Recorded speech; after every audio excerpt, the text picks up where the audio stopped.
that our deliberations today shall take place in the spirit of mutual trust, so that we as leaders shall lead our country on the path of peace and shall find solutions for issues and problems facing us.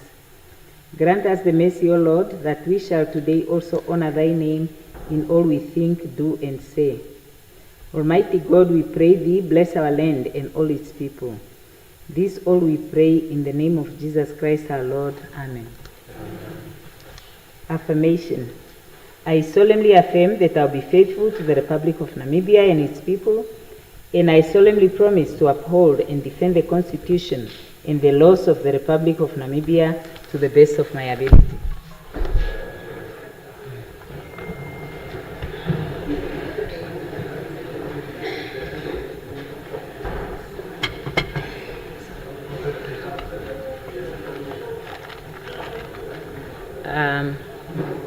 Any messages from the head of state? Petitions? Reports of standing or select committees? Oh, petitions. Okay. Honorable Jonas?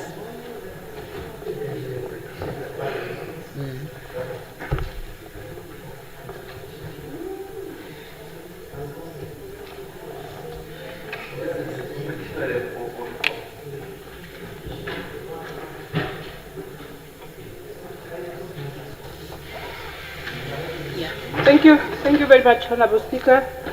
I present and lay upon the table, in terms of Rule 217 of the Standing Rules and Orders, a petition from the Mines Workers Union of Namibia, representing workers within Namibian mining and energy sector. In the petition, the union is calling for the parliamentary investigation into the state of diamond cutting and policing industry in Namibia. Honorable members and Honorable Speaker, on behalf of the Assembly, this petition is going to be referred to the Standing Committee on Constitutional and Legal Affairs and petition established under the committee rules. I so move. Yes, you may table the petition, Honorable Member. Okay.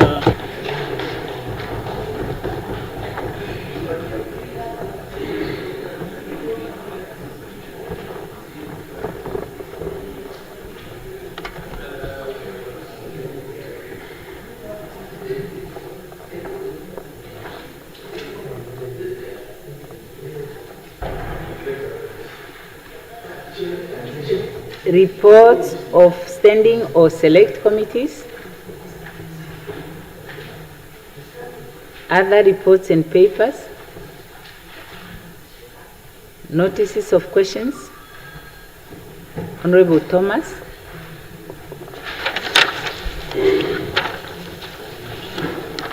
Thank you very much.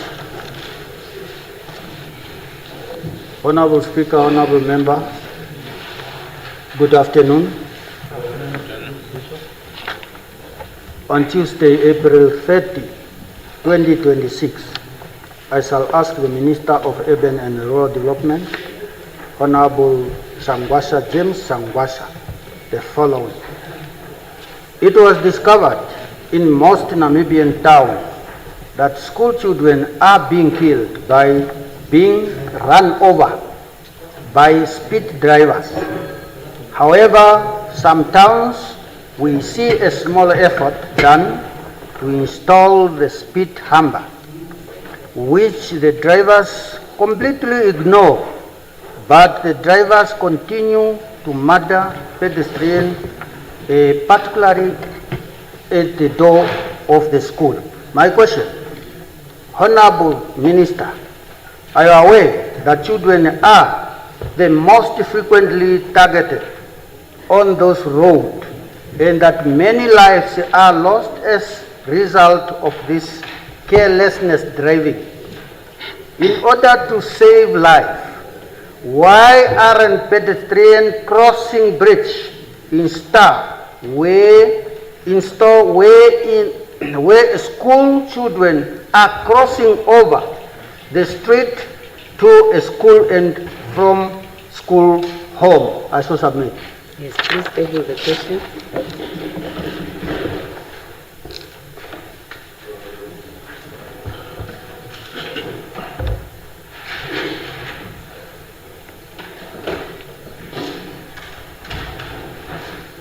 Honorable Kambala.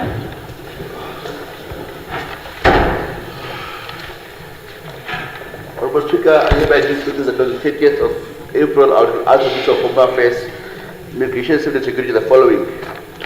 Honorable Minister, over recent months there has been a growing and visible pattern across urban and peri-urban areas in Namibia where young foreign nationals are increasingly engaged in informal street-level economic activities, often under highly coordinated and uniform conditions, with limited clarity regarding their guardianship, employment structures, or legal status.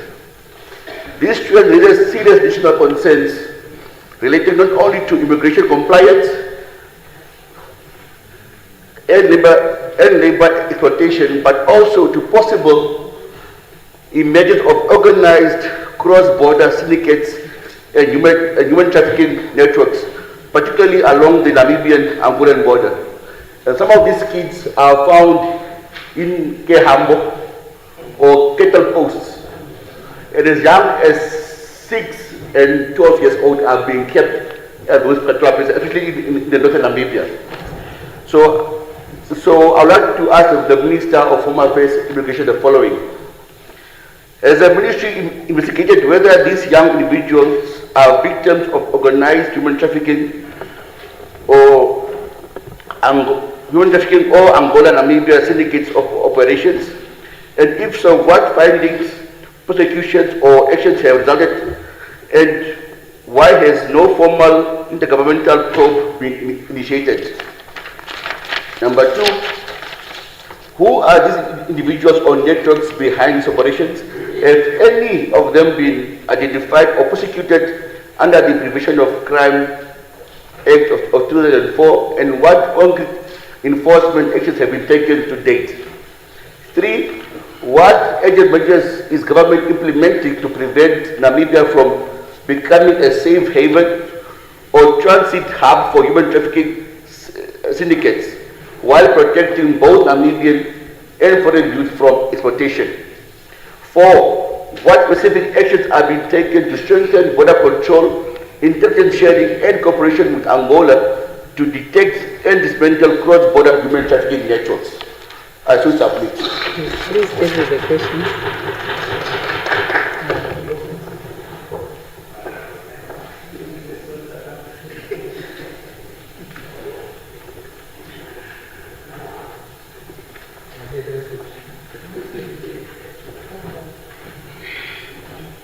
Honorable Lukato.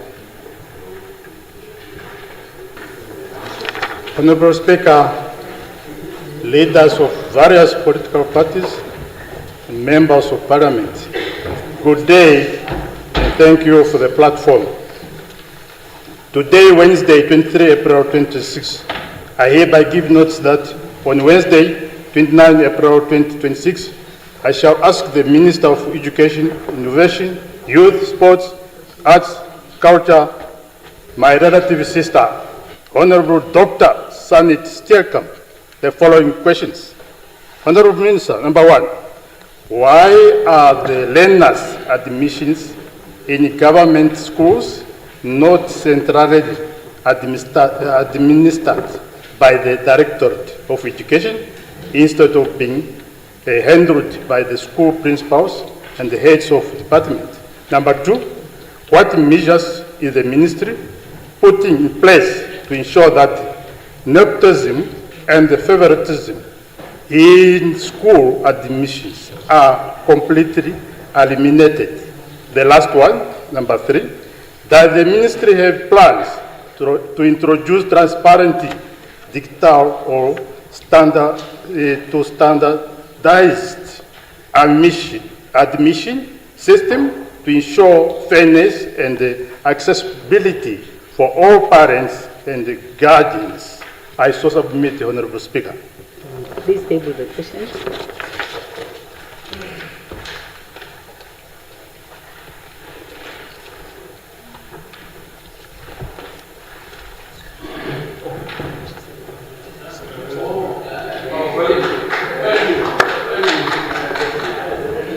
Yes, Honorable Karonda. It's oral, okay. Switch off and put on, okay. Honorable Shitana. Honorable Shitana. No, it's agent. Agent oral. Yes. Honorable Kalangula. Honorable Mbula. Oh, you are listed here. Also, you haven't asked for the floor. Oh, no, I have. Oral also. Oral also. Okay, so now we start with Honorable Karonda.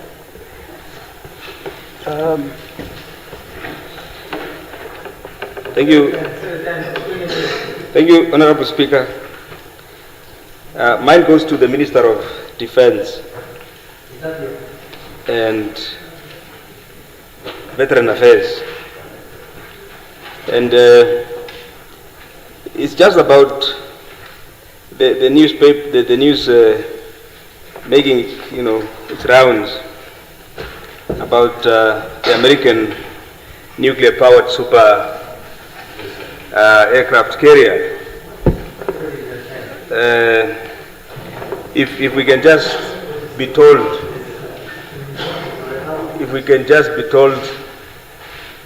what the status of that is and what it means. Thank you. Thank you. Honorable Minister of Defense.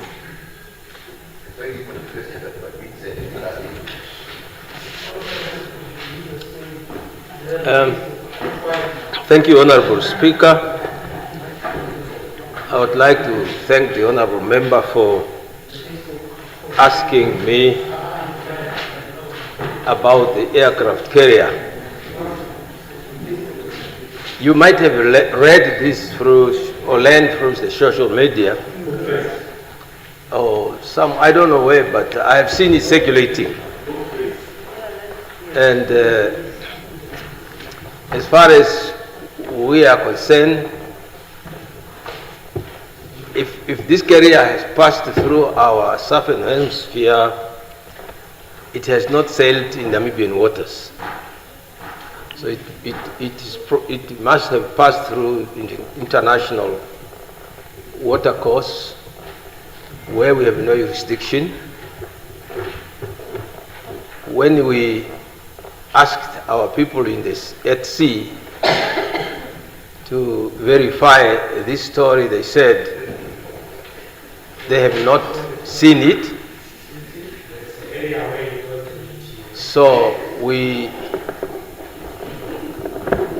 care less what is happening in international waters. We care more about our waters.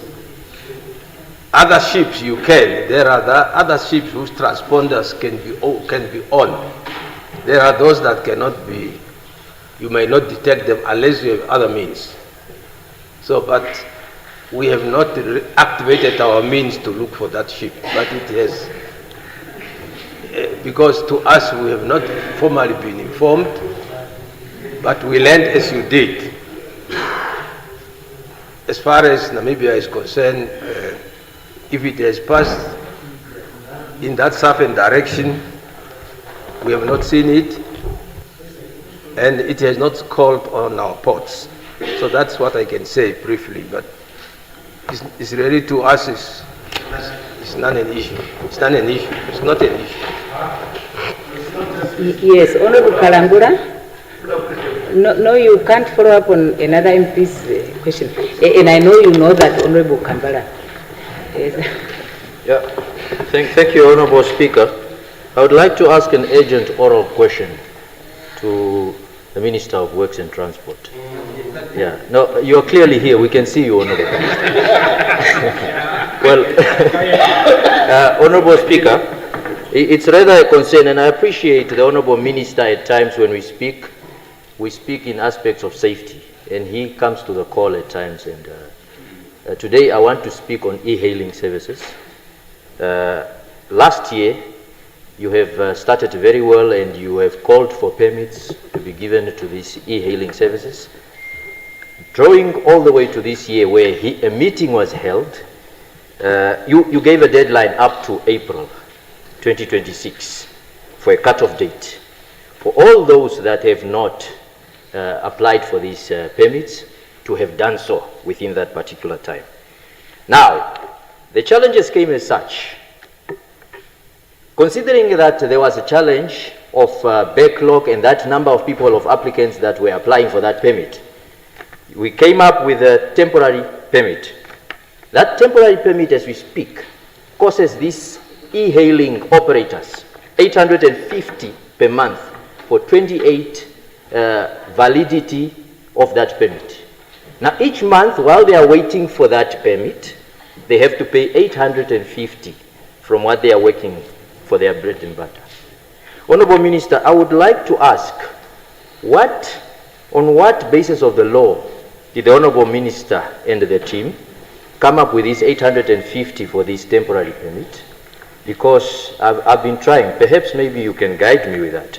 And with regard also to the backlog and the delays in these applications, we have seen that there is a serious problem in centralization of these permits. That goes as far as the taxi drivers and the rest. Why is the Honorable Minister giving a deadline when the operation does not cater and cannot perform as such? As we speak, Yango, for instance, has given 70% of their applications, but they are struggling to get those applications back, and the deadline is next week. So, do we have a problem in operations, perhaps the Honorable Minister can say? Are we speaking to the, of course, to good governance if we are giving deadlines when we are not ready for these operations? Honorable Minister, respectfully so, I'm waiting for your answer. Thank you, Honorable Speaker.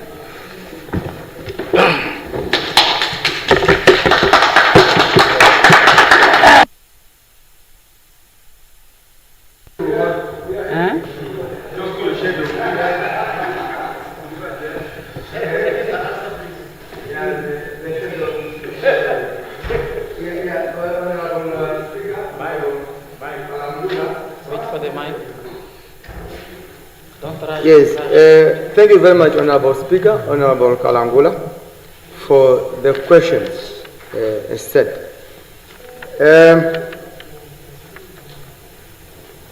It is unfortunate that we have a stream that streams what they want a person to hear.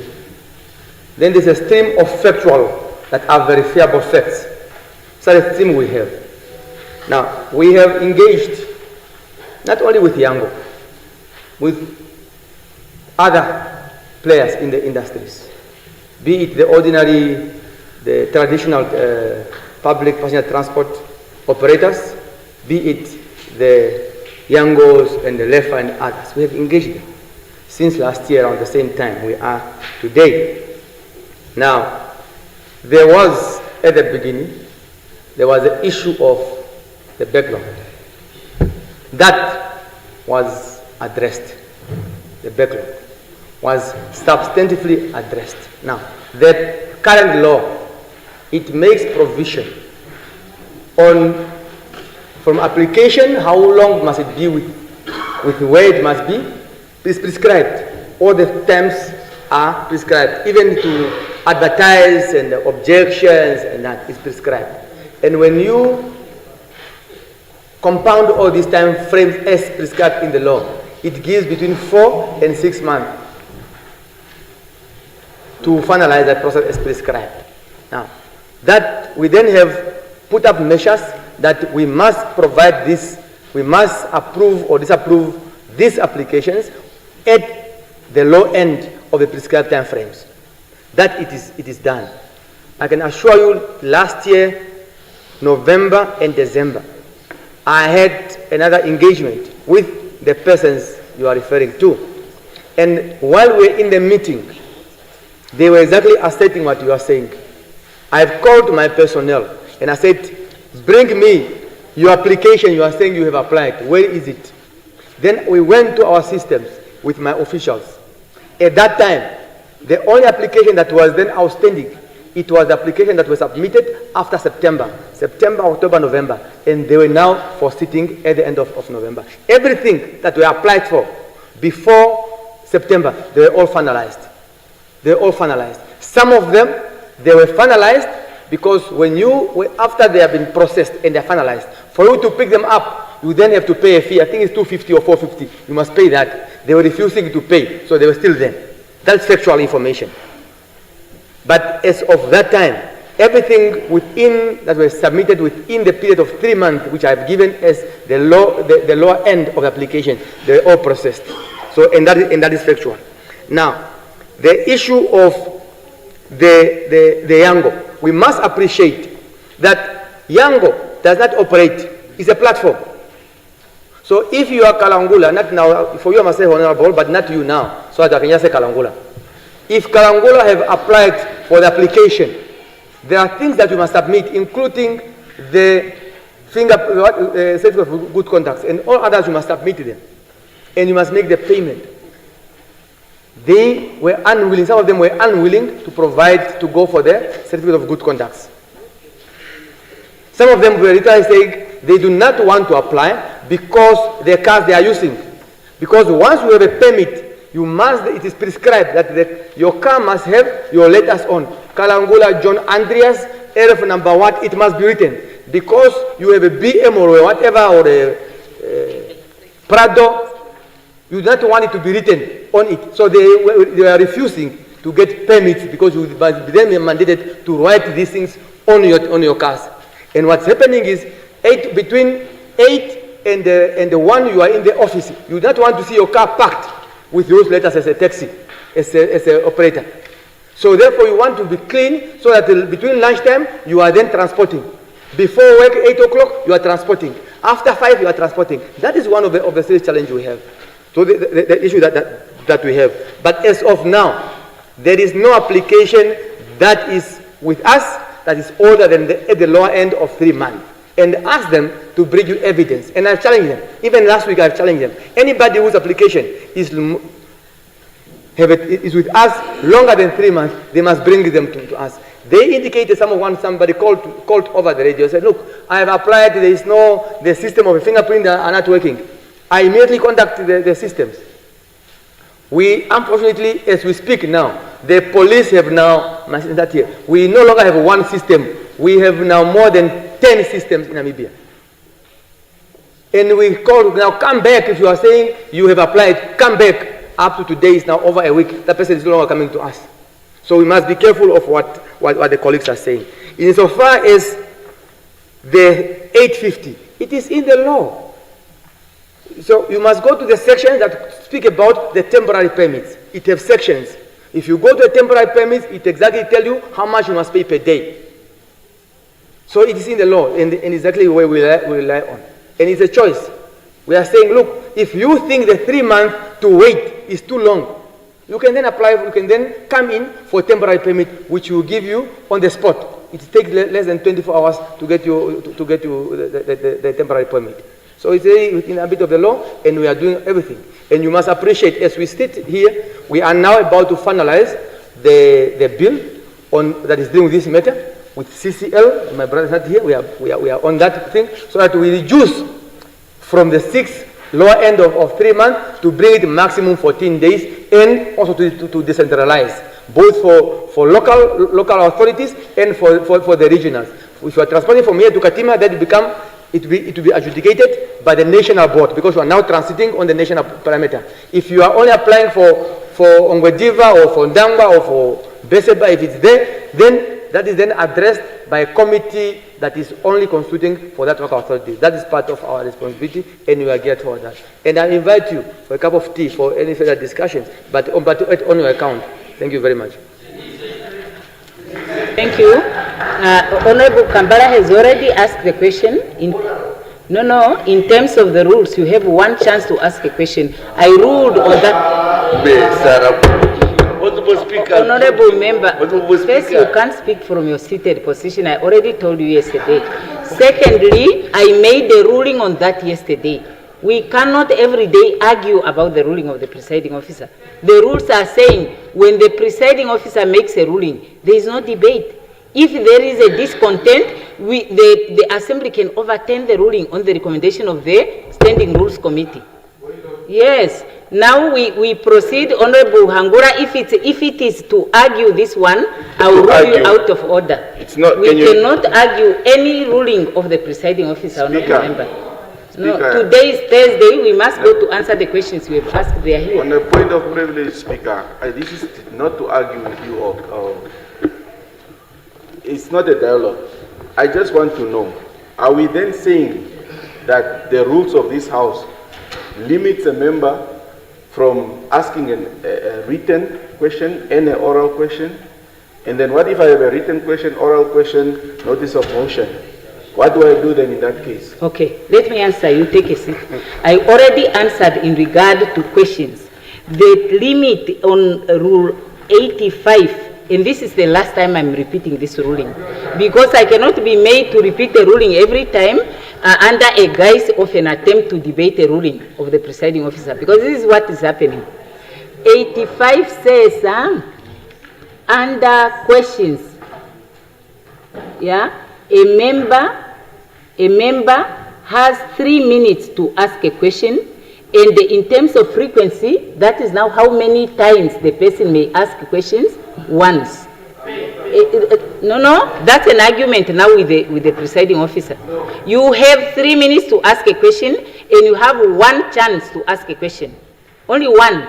And then the rule also says all the questions must be notified in writing, unless if leave is given by the presiding officer. So if you choose to give a notice that is written, you have 1 chance, you ask your question in 3 minutes. If you are given leave to ask that question orally, you get 1 chance and you have a maximum of 3 minutes. Now that is an explanation. Now we proceed, honorable members.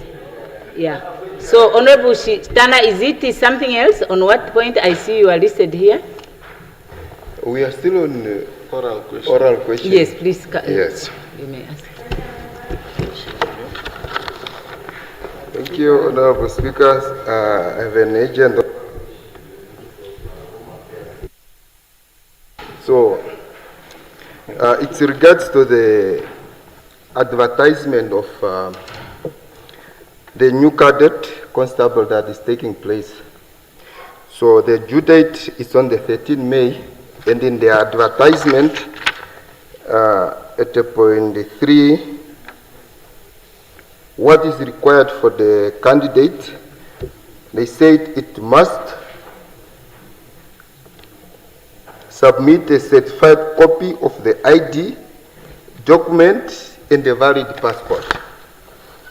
So the question is, how are we subjecting young unemployed people to apply with a ID and a passport at the same time? So I find it unfair for a person who is far from towns where they are where they are providing passport to apply with an ID and a passport at the same time. And what the co-function says, they are more on internal things. The question is, Minister, is this might be a typing error, or it was something that you just want people to go through that process, or is the ministry maybe running a passport scheme, or what is happening? The other one, last year I did ask the ministry about the people that were arrested in regards to the scamming people. I did ask, yeah, it's a crypto or something. I did ask that question here. And today, and 7-day escape. So these are the reasons why when we are asking questions, we know your strength, we know the weakness of this institution. Can the ministry give us the answer? How are they going to trace these people? I shall submit. Yes, Honorable Minister of Home Affairs.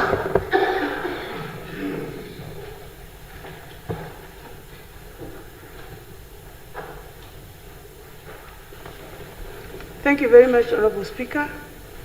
Honorable members, on the first question, I am aware that there are 3 different categories of applicants for the post, of which one category may require different requirements from the rest of them, maybe given the nature of work that they will do. But for justice, put your question in writing.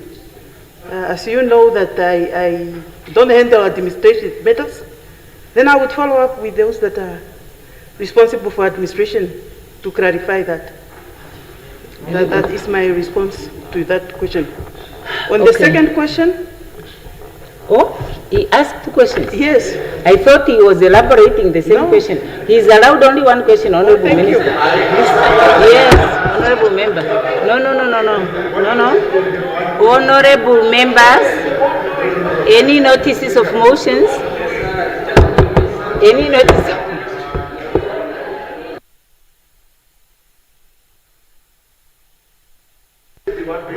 Any notice of motions? Honorable Carola?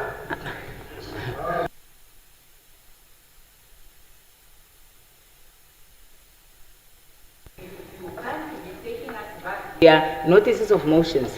I proceeded to notices of motions.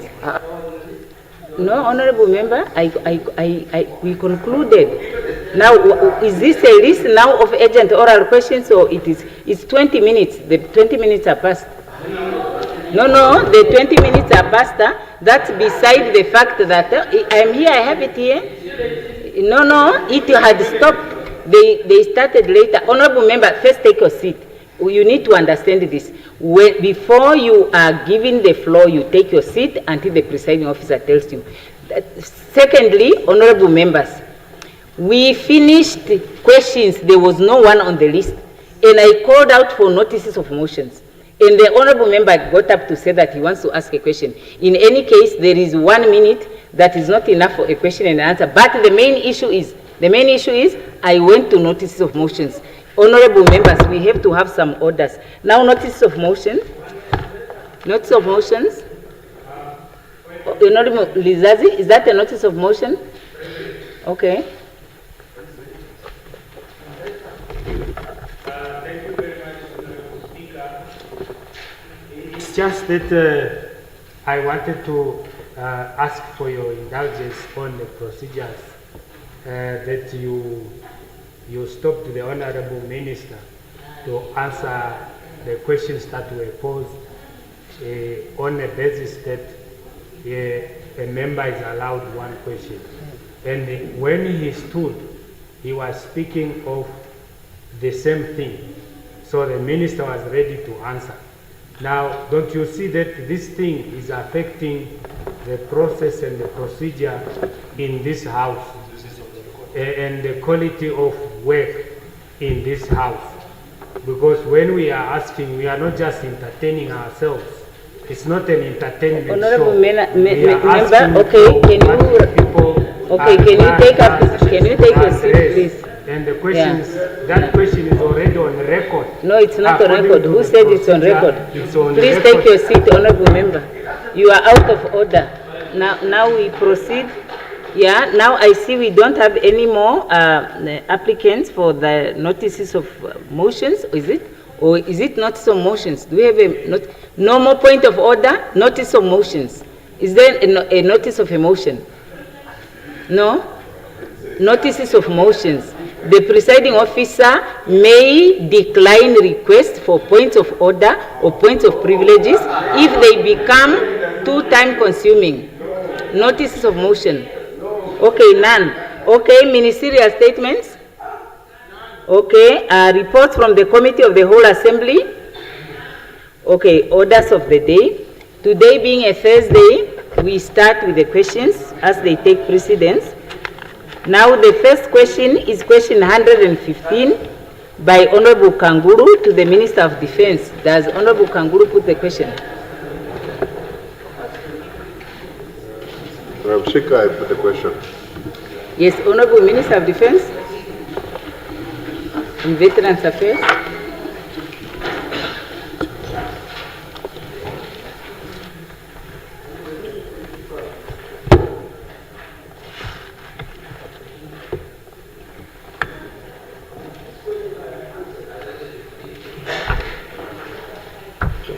Honorable Kanguru. That question is answered, responded to, according to the minister. The next one. Secretary. Which 100 and what? 115 concerning the review of pay scales and rank structure of sergeant majors We have responded to that question.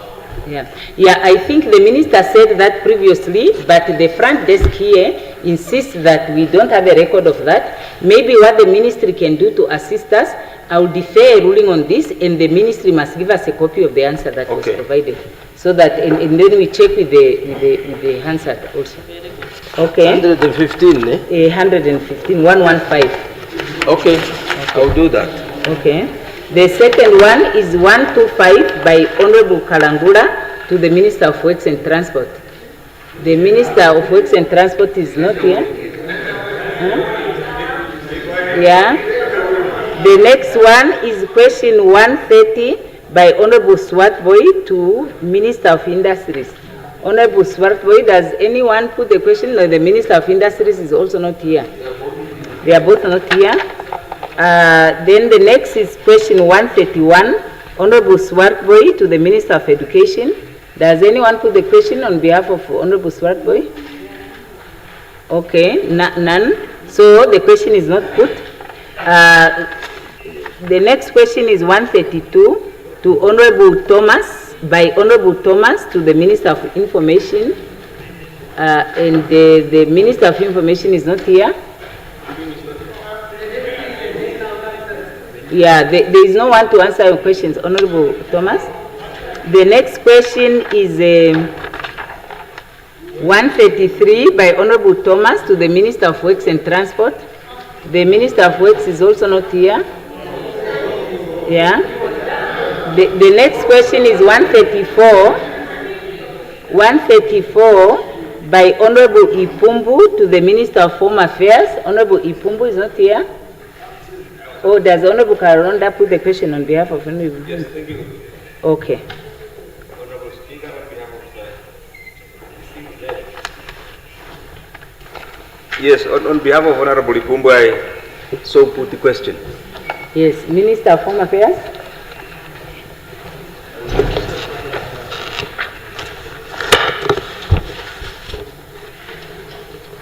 Thank you, Honorable Speaker.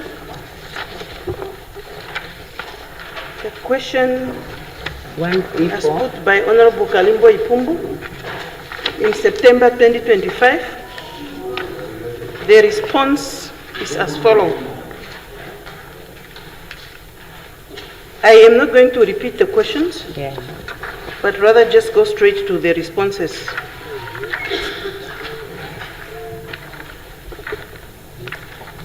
Honorable Speaker, honorable members, at the onset, I wish to reaffirm government's unwavering commitment to the fight against illicit drugs and organized crime. While seizures and arrests demonstrate operational activity, we acknowledge the honorable members' underlying concern that enforcement must equally disrupt higher-level networks, financial flows, and enabling systems. As he continued to ask on what the minister can tell the House about the cartels, based on the reports provided by the Namibian Police Force for the period under review, and that's now the period he referred to, between June and July 2025, no known or identifiable drug trafficking syndicates or cartels were confirmed as operating in a formalized and structured manner within Namibia.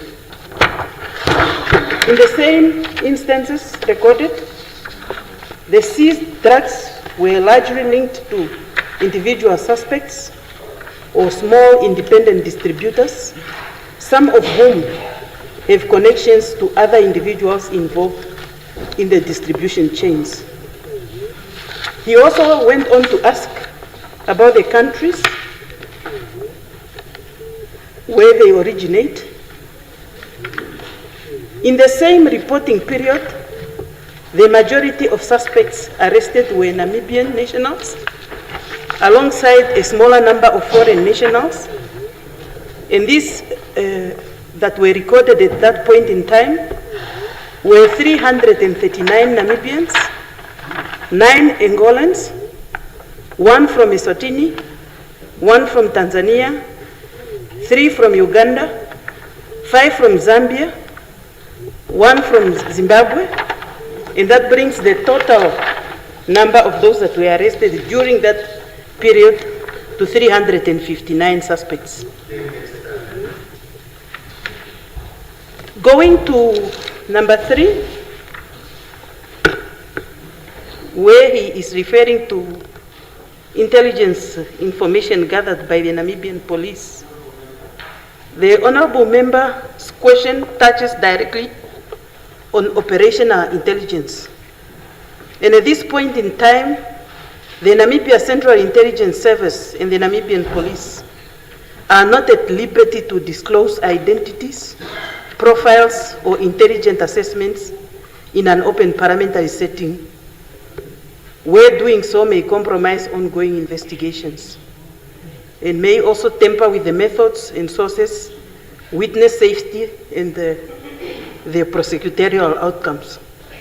However, I can assure the House that where evidence meets the legal threshold, case dockets are developed, suspects are prosecuted through the competent courts, and investigations are escalated to identify controllers, financial, and facilitators, and not only runners of such end users. On number 4, the honorable member was referring to the celebration of arrests as opposed to being low-level learners and users. The arrests and seizures recorded for that period reflects a mixture of offenders, with a notable portion being lower-level possession and distribution suspects. The reporting for the period under review does not categorize arrest persons by leadership tier in a manner that would allow precise and responsible breakdown to be tabled. That said, the ministry agrees with the principle behind the question that we must measure success, not only volumes, seizure or total arrest, but by disruption of supply chains, asset tracing and forfeiture, dismantling and distribution nodes, and conviction of higher level actors. And the last question, it was more focusing on whether the ministry is aware of links between those drug distributors at the entry points and those that are inside the country. The ministry treats allegations or indications of collusion with the utmost seriousness, and credible information suggesting involvement of public officials is referred for investigation through appropriate internal and external mechanisms. And this includes the disciplinary processes, criminal investigations, and where warranted, we strengthen the integrity and control mechanisms. Measures include targeted vetting where applicable, operational oversight, rotation and supervision in sensitive posts, and collaboration across agencies so close, and the vulnerabilities at ports of entry and border environments. The House should be assured that no official is above the law. Where evidence exists, action is taken in accordance with the law and established procedures. For completeness in the House's record, the reported seizures for June and July, between June and July 2025, summarizes as follows. Nature of drugs confiscated in number 1, cannabis, the weight, 1,293,151.32 kg, at the value of 12,931,513. Number 2, mandrax, 921 tablets, that amounts to a value of 110,520. Then in number 3, we have cocaine powder at 9.7 grams at the value of 4,850,000. Crack cocaine, 234 units at a value of 23,400. In the crystal meth, 5 grams at the value of 4,180. In psychotech, 55 pills at an amount of 11,000. That brings us to the total of about 13,085,463. As I conclude, the ministry welcomes robust oversight and remains committed to intensify intelligence-led policing, strengthening border and ports control, and pursuing the higher level organizers and profiteers behind this trade, while protecting the integrity of ongoing investigation and prosecution. I so submit, Honorable Speaker. Yes, thank you. The next question is still by Honorable Ipumbu to the Minister of Health and Social Services. Honorable Karonda, are you delegated again to put that question? Yes, Minister. Yes, I'm delegated and so duly asked the question. Speaker, Honourable Member, thank you for the question. This particular question was asked on the 11th of September 2025. I'll proceed to answer it as appropriate. Question number 1, I won't read the question. The Ministry initiated a pilot program on the 1st of July 2025. The key word there is the aspect of pilot. The purpose was to be able to conduct a pre-pilot study, which was conducted, and then after the pilot ends, a post-pilot study to analyze. And so the program was conducted on the 1st of July 2025 to incorporate volunteer doctors into the public health system as part of the strategy to decongest the public health facilities. Mind you, during this public briefing, it was noted that this part of the strategy was merely the beginning, and we were looking at more permanent aspects, such as transforming the facilities into 24/7 facilities, as we have now done. And so therefore, this part of the volunteers was merely the beginning of the pilot strategy. At the outset, we successfully engaged 12 private medical doctors. As of today, but now I'm speaking based on, of course, when this was documented, which was in 2025. So as of that particular date last year, 10 of those dedicated professionals remained in the program, 2 of which unfortunately pursued other opportunities. However, the rest of the 10 did complete the pilot with us. This pilot program was scheduled to conclude on the 30th of September 2025, which it did, after which a comprehensive review was consulted, yielding the results as will be mentioned in question 2. Question 2, regarding the impact assessment, the volunteer doctors were strategically integrated into the night duty roster, particularly because of the multiple complaints at night at the particular center, being Katutura Health Center. Now, the purpose was to enhance the capacity for medical services during peak hours. Preliminary data at that point led to the fact that we did see an improved impression from those that we were serving in terms of service delivery, because prior to the pilot, a survey was handed out and patients as well as healthcare workers filled in those surveys. 2 of the top complaints, number 1 was in terms of customer service, number 2 was with regards to the long waiting hours, and yes, they did report an improvement in terms of the waiting hours. The presence of additional doctors during the busiest hours was therefore implemented between 7 p.m. and 11 p.m., and this was particularly effective. Specifically, we saw the increase, mind you, thereafter, of medical officers on the night duty roster from 2 to 4, meaning from the pilot, we had a pre-pilot, we had a pilot. That pilot then informed the fact that we needed more medical doctors on duty at a time. And so during the pilot, we only had, or before the pilot, we only had 2 medical doctors on shift per hour.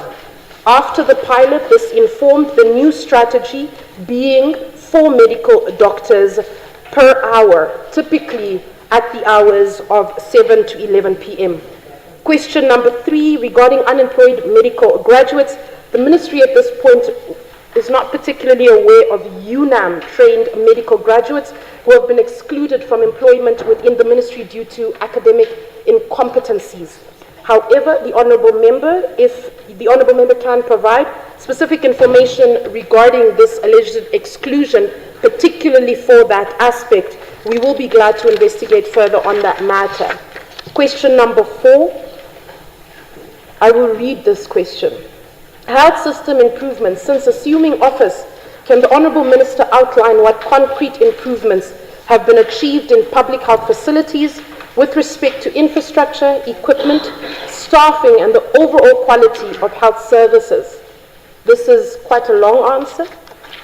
Since assuming office, we've diligently worked to enhance our public health facilities across several levels. Rightfully so, taking note of the fact that there is still a lot of work to be done and a lot of inefficiencies that must be plugged. However, there are advancements that have been made with regards to public health infrastructure. In collaboration with the Ministry of Works and Transport, the Ministry of Health and Social Services is well advanced, finally, with our public health infrastructure maintenance plan. This was commenced last year after assuming office, and the purpose of this is to ensure that the ministry has a documented plan in terms of maintenance of all of our health facilities across the country. Furthermore, we have made significant strides in development of our infrastructure and health facilities. The Onankulo Clinic construction was completed. Ompunja, Onamakulo clinics were all completed. The Oshana Regional Management Team offices were completed. This was particularly to alleviate the space constraints at the Oshakati Intermediate Hospital. Kitmanswap dialysis was completed, finalized, and officially a started operation. Oncology Center in Walvis Bay, finalized, completed, and a started operation. Katima Mulilo ICU, completed, finalized, and a started operation. Walvis Bay dialysis has been completed and ready to start operation, merely waiting for myself or the Honourable Deputy Minister in order to do the official inauguration.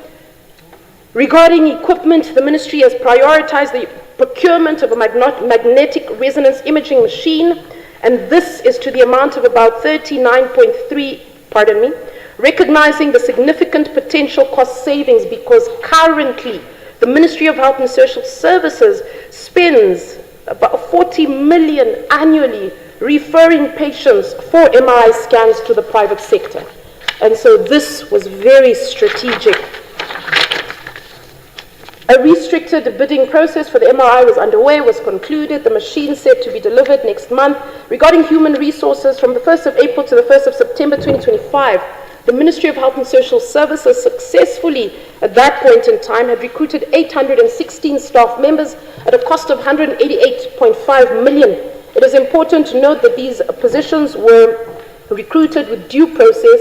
However, we had to speed this up, and during the 2025-2026 financial year, the allocation of 150 million saw a significant gap. However, during the midterm budget review and immediately thereafter, an announcement was made that we would be recruiting over 2,000 healthcare workers, and I wish to highlight that as of today, all of those healthcare workers have been recruited, have started work, and we are now ready to recruit that allocated to us in the new financial year. Another initiative.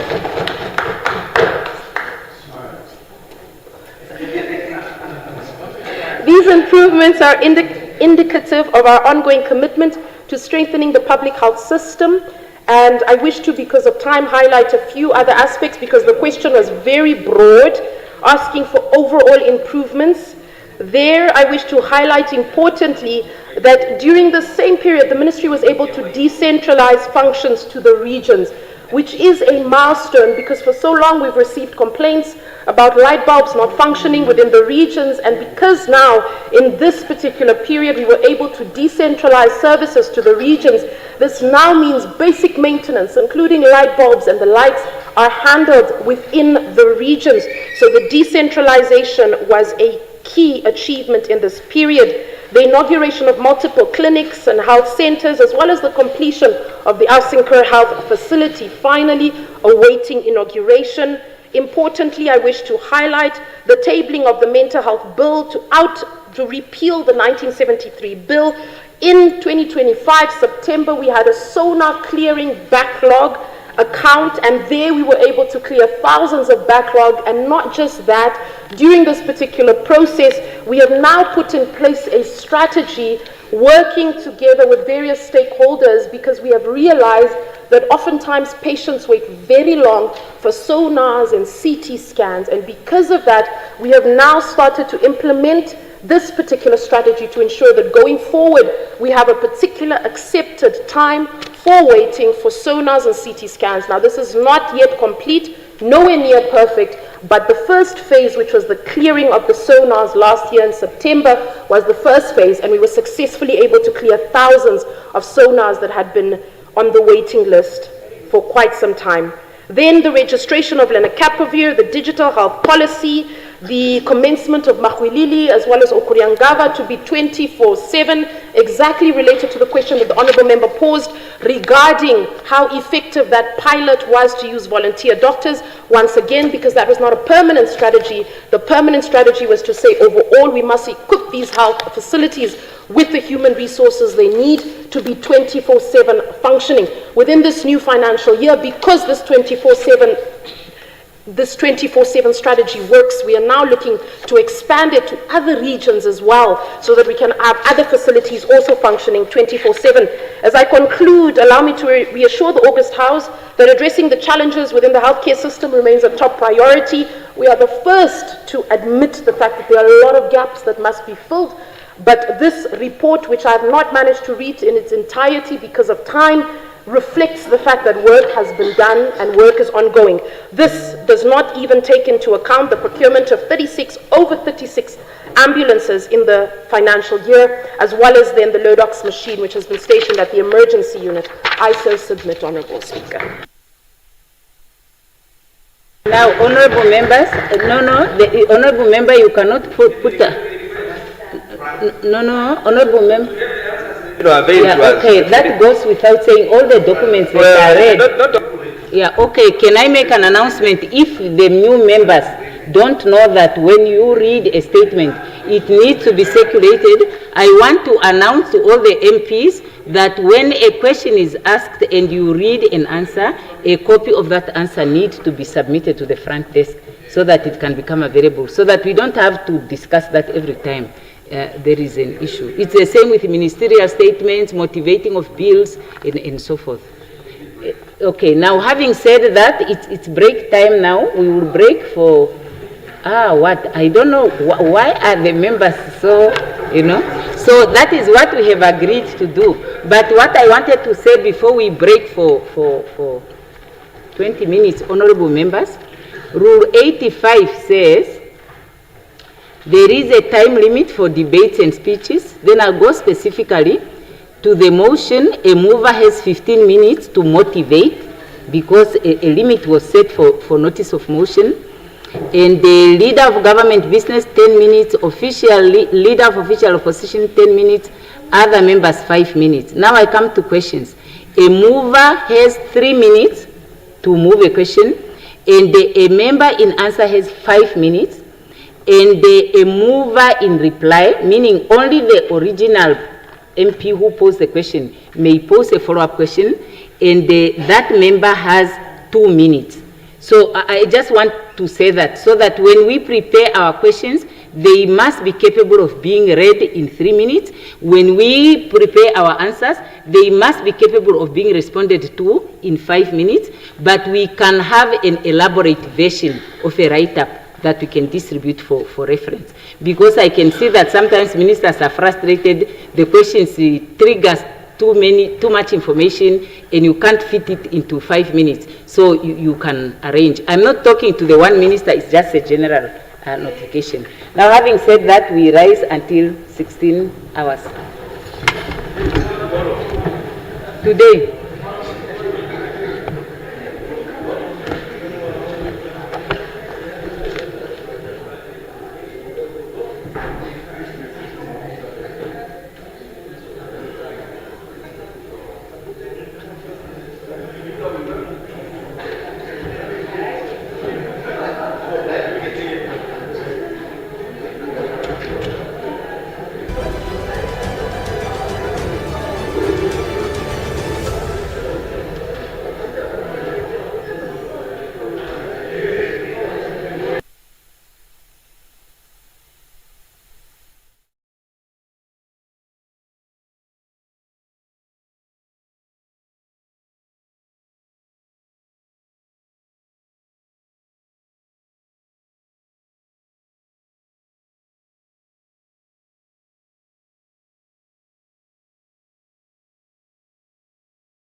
May you please take a seat?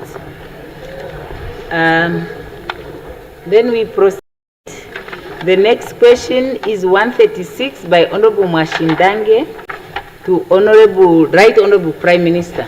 Honorable Mwashindange, do you put the question?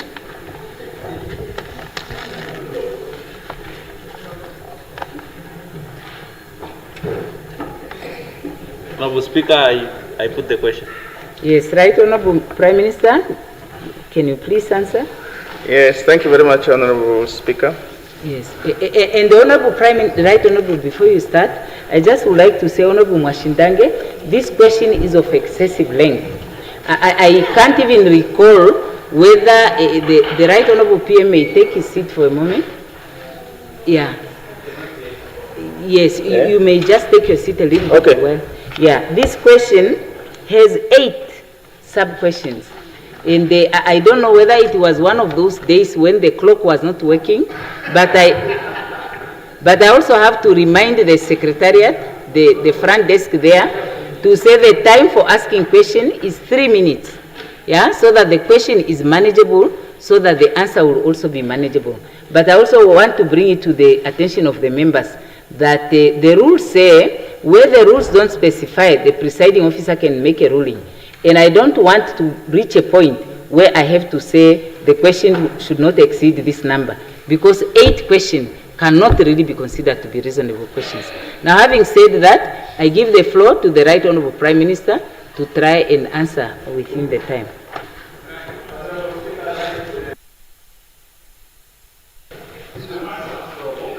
Yes, try. I know Honorable Mwashindange is smiling, so. Honorable Speaker, honorable members, thank you for the question which was posed October 2025, 9th, and we have approached ECN, and ECN provided us with some context to the question, and therefore I wish to respond as follows. Before addressing the question posed by my honorable brother, allow me to appraise this honorable House that over the past elections, the ECN hired private vehicles from members of the public as a result of not securing the requisite number of vehicles from OMAS, namely OMAS of government. Hence, the 2024 national elections were no exceptions. The arrangements date back to the 2009 presidential and National Assembly elections and have continued through all subsequent national elections, including the 2024 presidential and National Assembly elections. 6 by-elections conducted in 2025, the 2025 supplementary registration voters, and recently concluded OTAPI elections. We say recently because the assumption that we thought we would answer these questions in 2025. Now, in all elections held, the ECN fulfilled its obligations in accordance with the signed contracts that are managed in line with established administrative procedures regarding payments and within the terms and conditions of the signed agreements. Honorable Speaker, honorable members, I will now focus on the questions as posed. The first question asks me to provide a detailed report on how many private vehicles owners have not yet been compensated fully to date and what the current total amount outstanding is. Honorable members, I wish to remind this august House that ECN is a statutory body whose operations are governed by relevant legal frameworks and operationalized through set policies and procedures. Consequently, the owner of each private vehicle hired is required to sign a contract with ECN, which outlines the terms and conditions.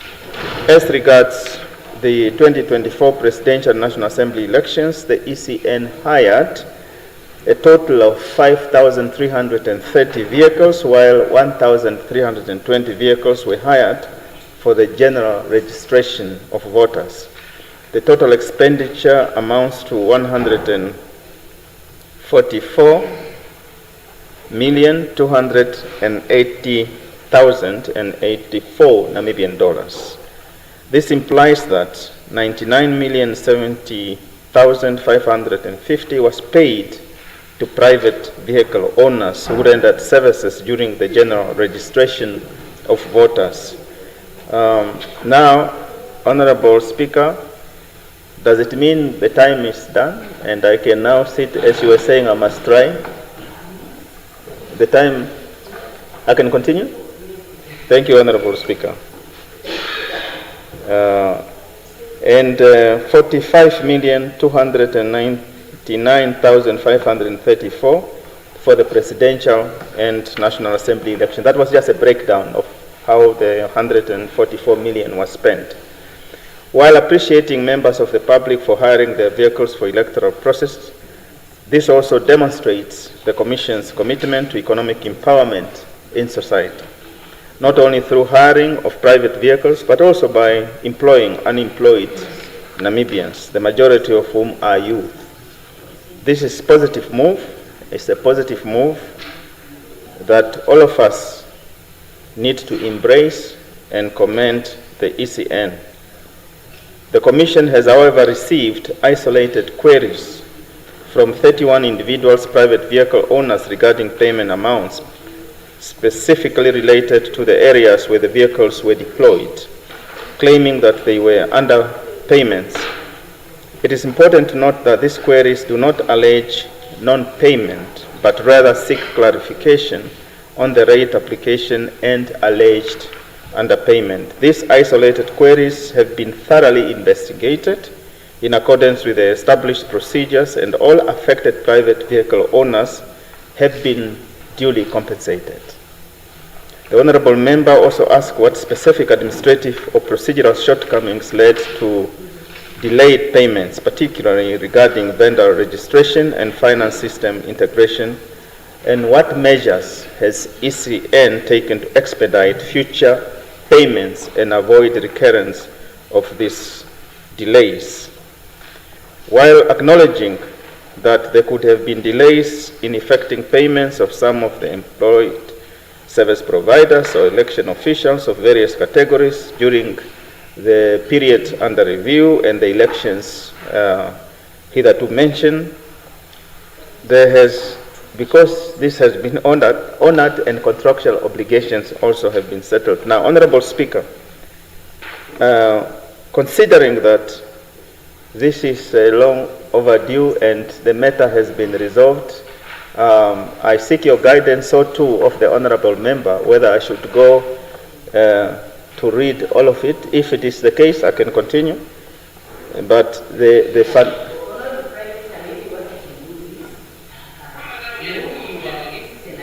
that does not resort under the OPM. This is about ECN as an autonomous body. I will exercise the right that is granted to the presiding officer to extend the time limit for up to 5 minutes. Okay. Yeah, so that the PM can read through, as I have also appealed to the members to please make the questions to the point, and also to those who are responding to summarize the answers next time. Okay. Yeah. Thank you very much, Honorable Speaker.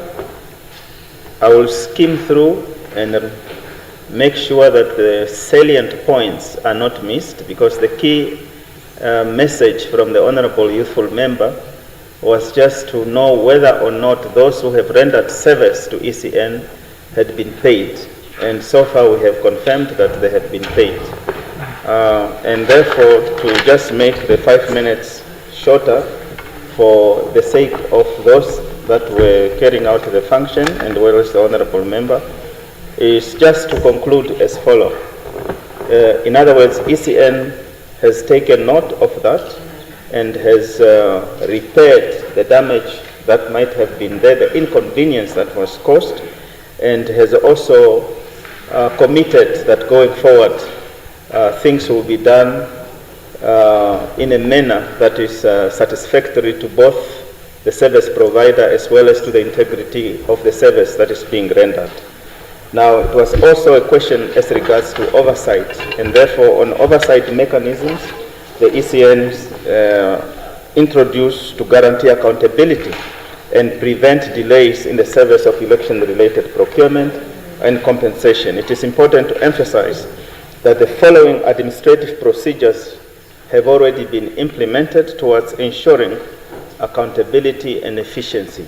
Number one, all procurement processes are guided by standard operating procedures that outline steps, timelines, and responsibilities for each stage of procurement. Two, contracts include clearly defined deliverables and timelines.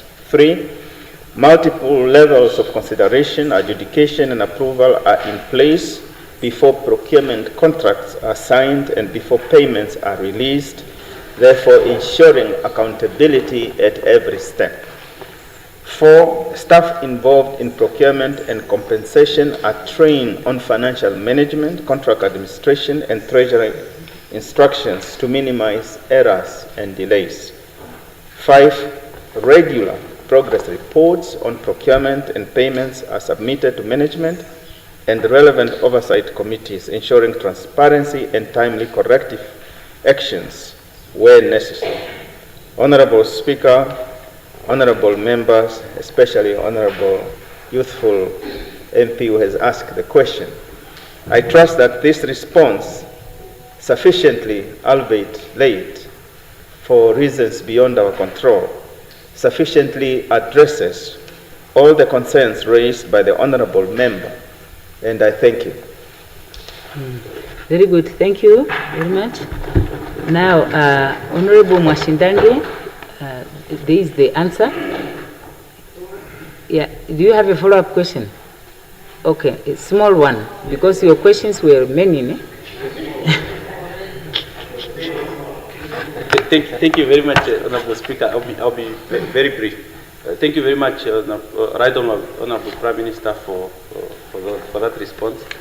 I think, first and foremost, I wished the ECN really owned up to this gross mistake, really to say, because at the time when I asked this question, there were still outstanding payments that were yet to be made. So I thought they would start acknowledging that, rather than leaving it as if like we are just making statements that are unfounded. Two, Honorable Prime Minister, it cannot be right that we appropriate money to ECN, and even now, they have all the 5 years to plan for the next election. What are they doing? Just for an election to come, and then you see this one is falling apart, that one is falling apart. It's not acceptable. So we cannot allow them to run our elections like this. Elections are the core of our democracy. Therefore, it cannot be right that we allow them to run elections like this. But the answers are very well appreciated. I just want that message to go. It's not yours, Right Honorable Prime Minister, it's for them to say they must do better, honestly, going forward. This is unacceptable. I so appreciate it. Very good, thank you. And I want to just reiterate again that we can call these bodies to committees and we engage them, because that's a more effective way to deal with them than to send the messages and they send us answers through members of the executive. Now having said that, we proceed to question 137 by Honorable Amkoto to the Minister of Urban and Rural Development. Yes, does Honorable Amkoto put a question? He's not here. The deputy is there. Is Ms. Honorable Amkoto here? Did he delegate someone to put a question? Okay. I put the question. Very good. Honorable Deputy Minister, you have the floor. Thank you so much, Honorable, for having put the question on behalf of Honorable Armas Nangolo Amukoto, my good brother. This question has come a long way, and I hope we can dispose of it today. Honorable members, the questions mainly inquire on the provision of housing, the formalization of informal settlements, as well as interrogating the capability of national housing enterprise in reference to the overall housing provision. And I'm summarizing all those questions as follows due to the time limit that I have. Honorable Speaker, honorable members, allow me to first of all remind us in this August House that the provision of housing to the Namibian people is a collective responsibility. And if we clearly can recall that during the previous administrations under the leadership of Swabo Party, sharks were declared as a state of emergency, humanitarian crisis. Therefore, let us be careful and mindful not to politicize this issue that is very close to the hearts and minds of our people, while we are at the forefront of making laws for ease of such matters. Having said that, I wish to appraise this August House that the Ministry, in partnership with all relevant stakeholders such as Ministry of Finance, National Planning Commission, regional councils, local authorities, National Housing Enterprise, private sector and community-based organizations has redoubled efforts to collaborate on the delivery of the targets in line with the revised housing policy of 2023.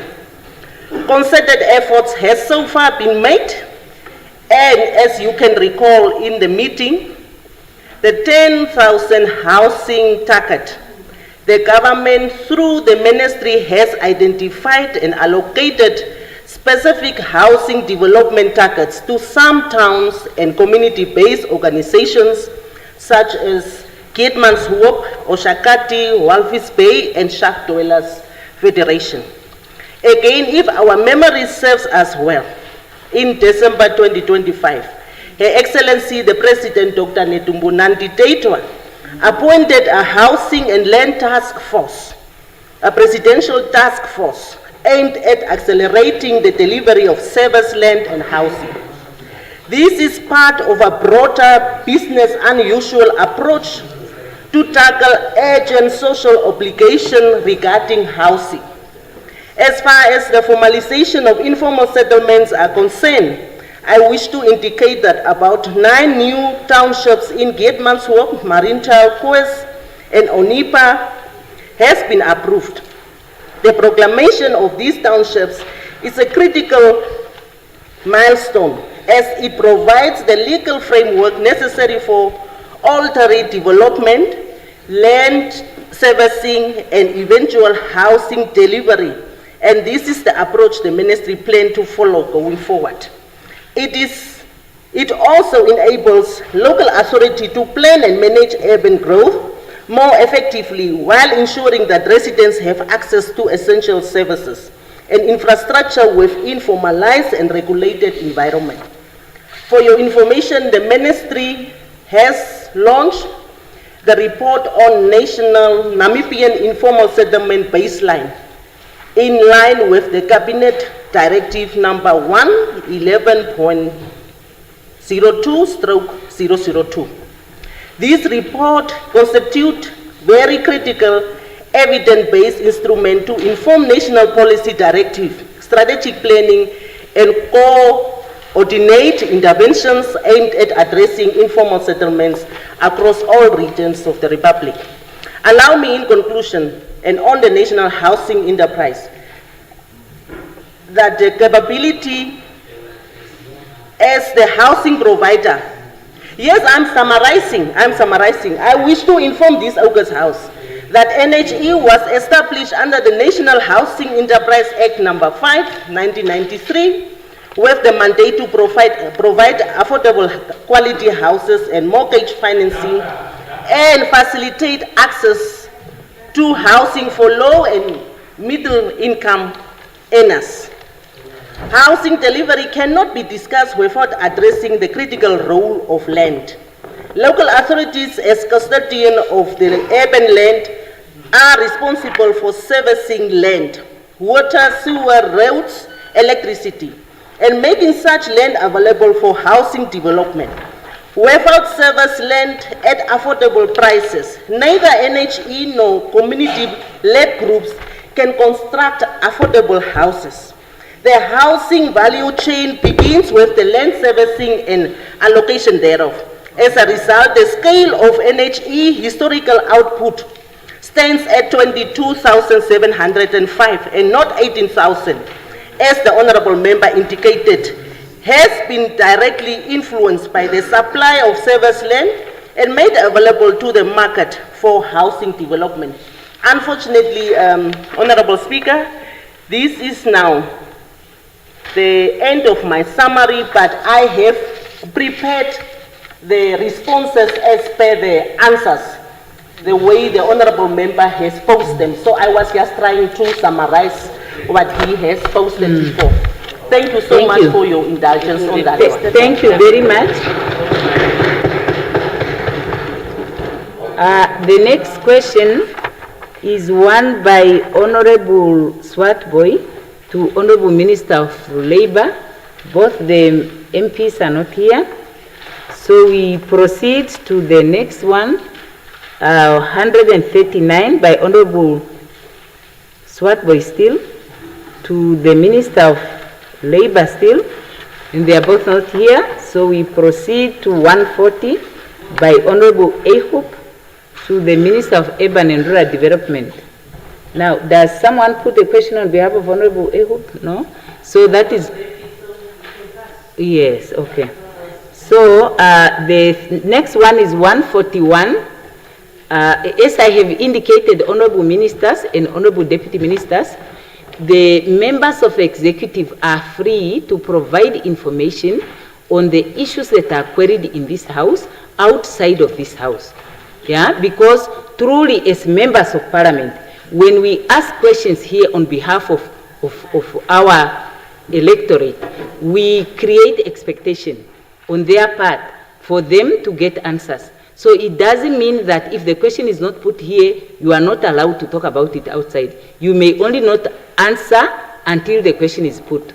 But that is also an aspect of the rule that I'm trying to interrogate, that how is it that we allow a question, but that question cannot be answered? The person who put it has to say, yes, I put it. And therefore they can say, no, I don't put it, but they have notified it. So I think that's also one thing that we need to look at going forward.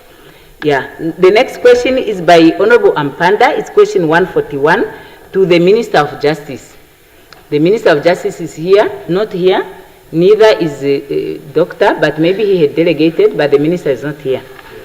Okay, so 143 by Honorable Ihemba to the Minister of Home Affairs. Does Honorable Ihemba put the question? Is Honorable Ihemba here? Yes.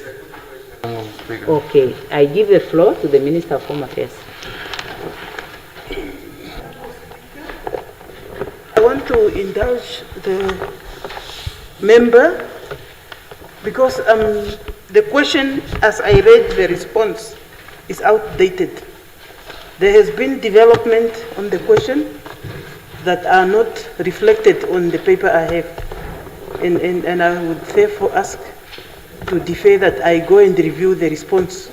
Then I come and respond later when I have updated the response. Okay. And also, Comment Speaker, allow me to share information on a question that was asked earlier on. I have consulted and I was informed it's a typing error that says either an ID document, a question that was put by Honorable Shitana. It's either an ID document or a valid passport. And it's only appearing on one category of the applications. Okay. Of the adverts. So that's important information. Yes. Okay, I have allowed it, but in terms of procedure, I don't want us to follow that precedence. But I think it's important information that the Honorable asked whether the ministry was requiring both documents or it's either or. And the minister has now responded, it's either or. Okay, fine. Then we proceed to the next question, which is 144 by Honorable Mbinge Sheundo to the Minister of Education. Does the Honorable Member put the question? Yeah. Honorable Fries, do you put the question on behalf of? Yes, Honorable Speaker, I put the question on behalf of Honorable Mbinge Sheundo. Okay. I give the floor to the Minister of Education. Thank you very much, Honorable Speaker. Warm good afternoon to all honorable members. The question is concerning creative industries in Namibia, with the first question focusing on policies or programs that the ministry implemented in the past 5 years to support creatives and the impact that they have. So I just wish to state that government fully recognizes the central role of the creative and cultural industries in shaping Namibia's national identity, but also to empower the youth, to diversify the economy and fostering social cohesion. This commitment is reflected in our NDP 6, the Namibia Arts, Culture and Heritage Policy 2025 to 2030, and the implementation of the National Arts Fund of Namibia Act 2001 of 2005, and the National Art Gallery Act through Colleges of the Art and National Theatre of Namibia.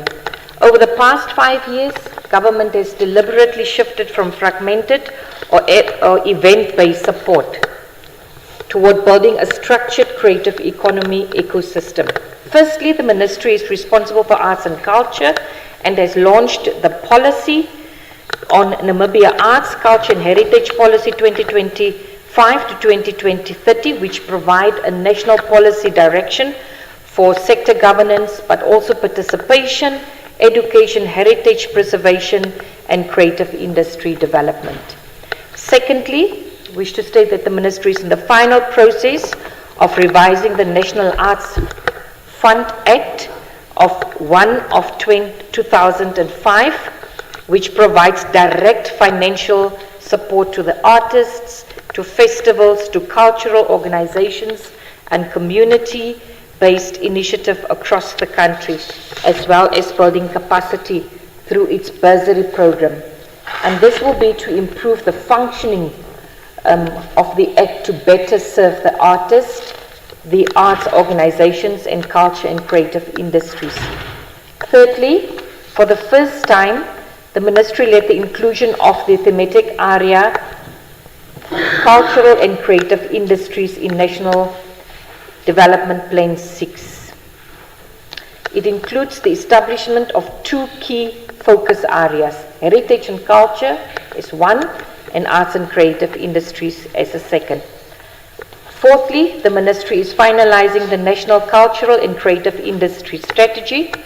There has been great traction on that in the past 2 months, and this strategy focuses on establishing structured infrastructure development, enterprise support, and market expansion programs to strengthen and sustain the sector. Lastly, government continues to support national creative platforms, including the revitalization of the Namibia Annual Music Awards, expected later this year, supported by a national investment of maximum 10 million. We are still seeing how we should really either reduce that amount, and we're looking into that. But it will really be repositioned as both one, a recognition, and secondly, industry development platform. That's the NAMAS.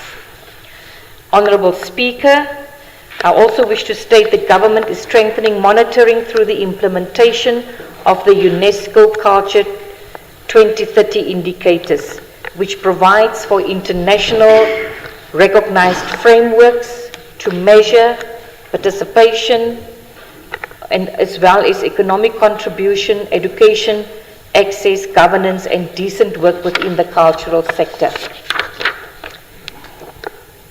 In terms of musicians, artists, and creatives to national culture, the mechanisms that are in place, I wish to state that government recognizes that many creative professionals operate within freelance and informal employment structures, which historically limited access to social protection.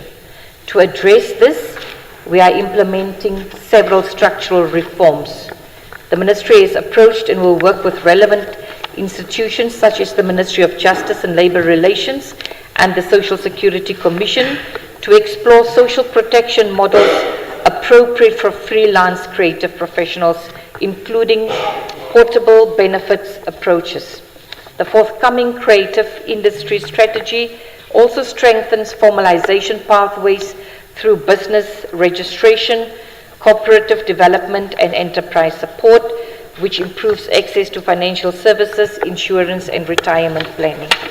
Madam Speaker, as is the case with all these questions, which we really do not mind answering, there are 6 questions in total.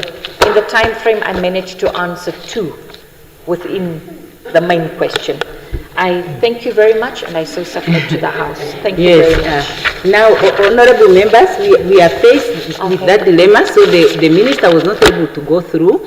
Now, according to the rules, the presiding officer has up to 5 minutes to allocate additionally, but if the presiding officer has to allocate an additional 5 minutes to each minister when they are responding, then it means that we will not do justice to the questions.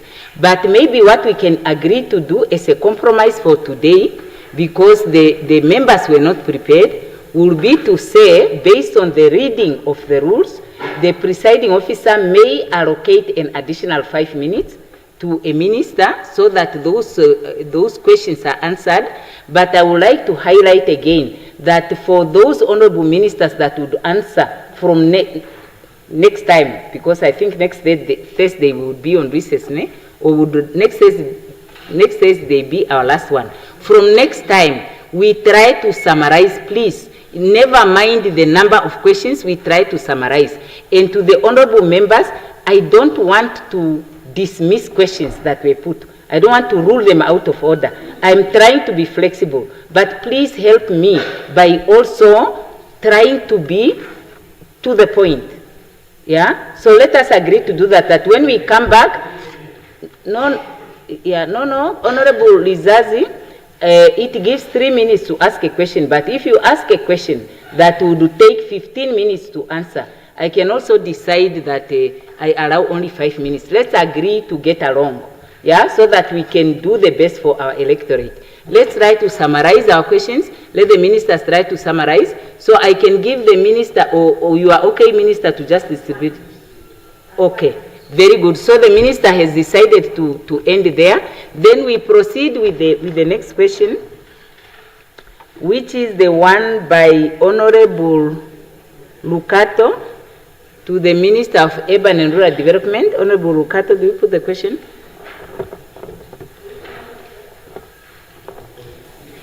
I pose question, Honorable Speaker. Okay, Honorable Deputy Minister,